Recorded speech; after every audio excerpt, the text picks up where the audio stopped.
Hello guys. Ah, itong bato na pinakita ko ngayon sa inyo guys, no? Kung napansin nyo, may kakaiba, di ba? Kasi guys, ang batong ito guys ay may gold. Yan, gold yan guys. Totoong gold na sa bato. Kaya nilagay ko lang sa sa aquarium ko.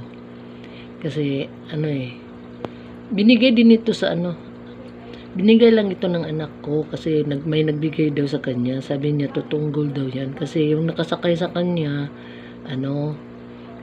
galing minahan. So naging kaibigan niya kaya binigyan siya nito ng bato, sa kanya na daw to.